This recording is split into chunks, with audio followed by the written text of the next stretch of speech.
So guys, जैसा कि हमने पिछले एपिसोड में देखा कि एशियन फॉरेस्ट रियल्म में जुयांग पूरे विलेज में घूम रहा था, जहां उसे पता चला कि सभी जंगली लोगों को सिल्वर पेटिशनर ने पावर का इस्तेमाल करना सिखाया है और उन्हें टेक्निक्स दी है जिससे वो तेजी से एवोल्व हो पाए। पर उनके मन में लालच पनपने लगा। सिल्वर पेटिशनर इस बात से अनजान था। वहीं यिन जुआन ने फुइन को कैद कर रखा था।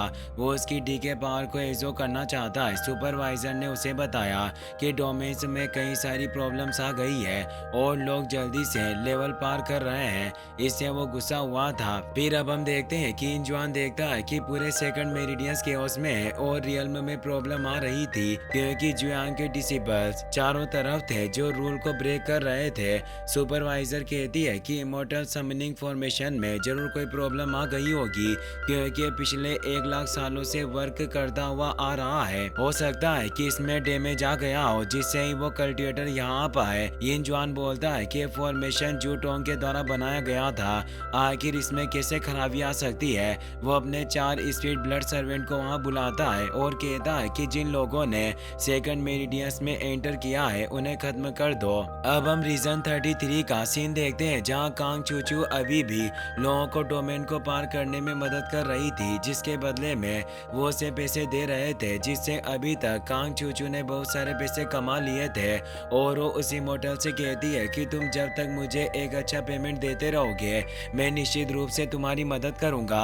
हुइशिन उसे कहता है कि हमने इस डोमेन के सभी पेटिशनर को बाहर निकाल दिया है, अब हमें आगे बढ़ना चाहिए। तभी 2 ब्लड सर्वेंट वहां जाते हैं जो चूचू पर अटैक करने आने लगते हैं, पर हुइशिन अपनी शुरा पाम से उन दोनों को रोक लेता है जिससे वो दूर हो जाते हैं। वहीं अब हम रीजन 36 का भी सीन देखते हैं जहां लो जियान और डोंगमई मौजूद थे और वो उस अरीना में सभी फाइट जीत रहे थे और अब कोई भी उन्हें चुनौती देने की हिम्मत नहीं कर रहा था और अब वो वहां से जाने लगते हैं। पर 2 ब्लड सर्वेंट वहां उन्हें मारने के लिए आ जाते हैं। ये वही सर्वेंट थे जो जुआन जी ने भेजे थे। अरीना में बैठकर लोग कहते हैं कि ये ब्लड गॉड स्पिरिट है जिन्हें जब भेजा जाता है जब कोई रीजन में प्रॉब्लम आई हो। वो लोग डर रहे थे क्योंकि उन ब्लड गॉड स्पिरिट की पावर इतनी ज्यादा थी कि वो किसी को भी आसानी से मार सकते थे, जिससे वो सभी लोग खुद को ही ब्लास्ट करके अपनी सोल को बचाने के लिए वहां से चले जाते हैं। लो जियान जब देखता है कि इन लोगों ने खुद ही सुसाइड कर लिया, इसका मतलब ये दोनों ब्लड सर्वेंट काफी पावरफुल होंगे। डोंग में उनसे फाइट करने जाता है। एक सर्वेंट उस पर अपने तेलिस्मान से अटैक करता है पर डोंग में को कुछ नहीं होता और वो उससे फाइट करने लगता है। अब लो जियान दूसरे सर्वेंट से फाइट करने आ जाता है। उन दोनों की पावर काफी ज्यादा थी जिससे वो उन दोनों सर्वेंट को पीटने लगते हैं और आसानी से उन्हें हरा देते हैं। लो जियान कहता है कि हमें इनसे अब इस सेकंड मेरिडियंस के बारे में काफी जानकारी मिल जाएगी। वहीं कांग चूचू और हुइशिन ने भी उन दोनों ब्लड सर्वेंट को पकड़कर बांध लिया था। चूचू उनसे पूछती है कि आखिर तुम दोनों के यहाँ आने का क्या मकसद था और तुम्हें किसने भेजा है, पर वो कुछ नहीं बताते। तो हुइशिन उनके पास एक स्कीटी किंग वाटर बोतल को लेकर आती है और बताती है कि इसे मैंने इमोर्टल रियल्म की सबसे गंदी चीजों से बनाया है जिससे इसकी स्मेल काफी बुरी है और इसका एक ड्रॉप डालने से ही तुम लोग हजारों सालों से इसकी स्मेल से दूर नहीं हो पाओगे और अपने मास्टर के पास भी वापस जाने के लायक नहीं बचोगे।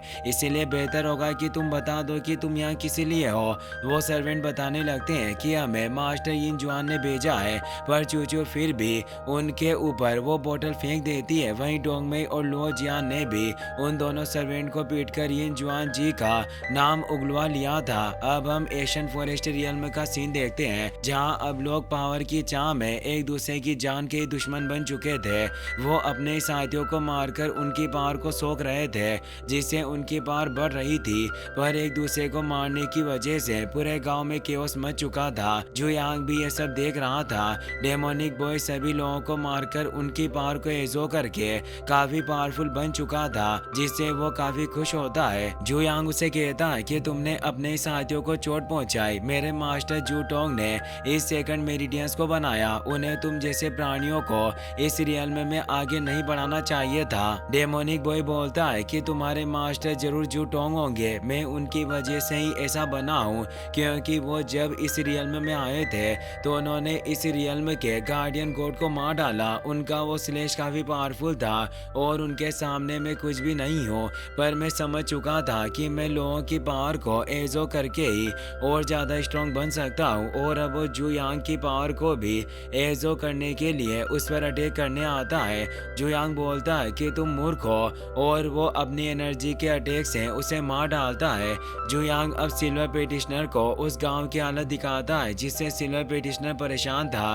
जू यांग उसे कहता है कि इन लोगों ने लालच में ही एक दूसरे को मारना स्टार्ट कर दिया और ये सब उन्हें औकात से ज्यादा देने की वजह से हुआ। पहले ये सभी जंगली लोग थे पर तुमने इनको काफी ज्यादा टेक्निक और पावर का इस्तेमाल करना सिखाया जिससे ये जंगली जानवरों की तरह बन गए और एक दूसरे को ही मारने लगे। कभी भी अगर किसी को वक्त से पहले कोई चीज मिल जाए तो उसे इस चीज की कद्र नहीं होती। सिल्वर पेटिशनर बोलता है कि तुम सही कह रहे हो, ये सभी लोग लालची हो चुके थे। अभी भी उस गांव में लोग मौजूद थे और वो एक दूसरे को ही लूटने में लगे हुए होते हैं। सिल्वर पेटिशनर को अफसोस था। वो बोलता है कि मैं ऐसा कभी नहीं चाहता था। मुझे तो लगा था कि मैं इन जंगली लोगों को पावर देकर इन्हें आगे बढ़ने का अवसर दे सकता हूँ ताकि इस आसमान की ऊंचाइयों को महसूस कर सके। पर अब मेरी इस गलती को सुधारने का वक्त आ चुका है।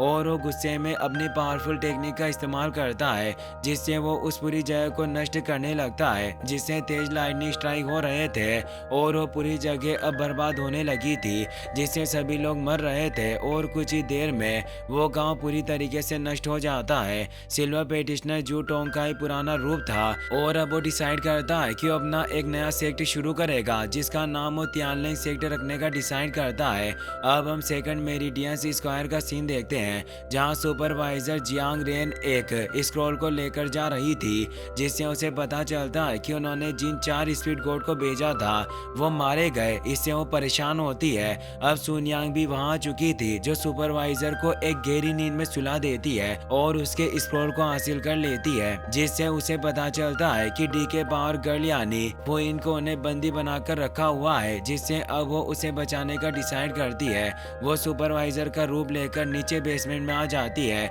यहाँ फुइन को कैद किया हुआ था। सुनियांग उसे पूछती है कि तुम्हें आखिर यहाँ क्यों लाया गया, पर यून जुआन भी वहाँ जाता है। वो उसे पूछता है कि तुम आखिर यहाँ क्या कर रही हो, तो वो बताती है कि हमने जिन गॉड स्पीड को भेजा था वो चारों मारे गए जिससे मुझे काफी फिक्र हो रही थी। इन जुआन को स्पष्ट शक हो रहा था क्योंकि सुपरवाइजर उससे इस तरह कभी भी बात नहीं करती थी। सुनियांग अपने डेगर को बाहर निकाल लेती है। यिन जुआन बोलता है कि तुमने सुपरवाइजर का रूप तो ले लिया पर तुम ये नहीं जानती कि वो कभी भी मेरे कामों की इतनी परवाह नहीं करती। सुनियांग उसे दूर करके अटैक करने लगती है। सुनियांग का स्पिरिचुअल वेपन एक हाईएस्ट क्वालिटी का स्पेस वेपन था जिसे देखकर यिन जुआन हैरान होता है।